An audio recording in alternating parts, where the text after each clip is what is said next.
আলু রপ্তানিতে কড়া নজরদারি প্রশাসনের, রাতভর চলল তল্লাশি। মুখ্যমন্ত্রী মমতা বন্দ্যোপাধ্যায়ের নির্দেশে ভিন রাজ্যে আলু রপ্তানি নিয়ে কঠোর নজরদারি চালাচ্ছে প্রশাসন। শনিবার রাত থেকে খড়গপুর বালেশ্বর 16 নম্বর জাতীয় সড়কের উপর সকল যানবাহনের তল্লাশি শুরু হয়। প্রশাসনের নির্দেশে পুলিশ প্রশাসন রাতে বিভিন্ন সময় শ্যামপুরা এলাকায় ছোট বড় সব ধরনের মাল বোঝাই লরিগুলিকে থামিয়ে তল্লাশি চালায়। এই তল্লাশির সময় বেশ কয়েকটি আলু বোঝাই গাড়ি অনুমতি না থাকায় আটকানো হয়। নির্দিষ্ট অনুমতি ছাড়া রপ্তানি করার চেষ্টা করায় যেসব গাড়িগুলিকে ফের গোডাউনে পাঠিয়ে দেওয়া হয়। প্রশাসনের সূত্রে জানা গেছে, ভিন রাজ্যে আলু রপ্তানির কোনো নির্দেশনা না থাকার জন্যই এই তল্লাশি অভিযান চালানো হচ্ছে।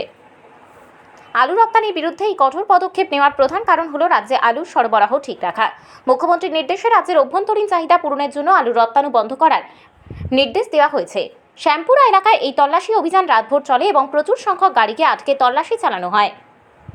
গাড়ির চালকরা এবং ব্যবসায়ীরা জানাচ্ছেন, প্রশাসনের এমন তৎপরতা তাদের ব্যবসায়িক ক্ষতির কারণ হতে পারে। তবে প্রশাসনের দাবি, রাজ্যের মানুষের প্রয়োজনীয়তা পূরণ করাই তাদের প্রথম দায়িত্ব। এই পদক্ষেপের ফলে বেলদা সহ আশেপাশের এলাকায় আলুর বাজারে স্থিতিশীলতা বজায় রাখার আশা করা হচ্ছে। তবে ব্যবসায়ীরা দ্রুত এই নিষেধাজ্ঞা প্রত্যাহারের আবেদন জানিয়েছেন, যাতে তারা তাদের ব্যবসা পুনরায় স্বাভাবিকভাবে চালাতে পারেন। শুধু শ্যামপুরা এলাকায় নয়, খড়গপুর বালেশ্বর 16 নম্বর জাতীয় সড়কের অন্যান্য অংশেও এই তল্লাশি অভিযান চলেছে বলে প্রশাসন জানিয়েছে। নিজস্ব প্রতিনিধির রিপোর্ট, ডিএন আপডেট।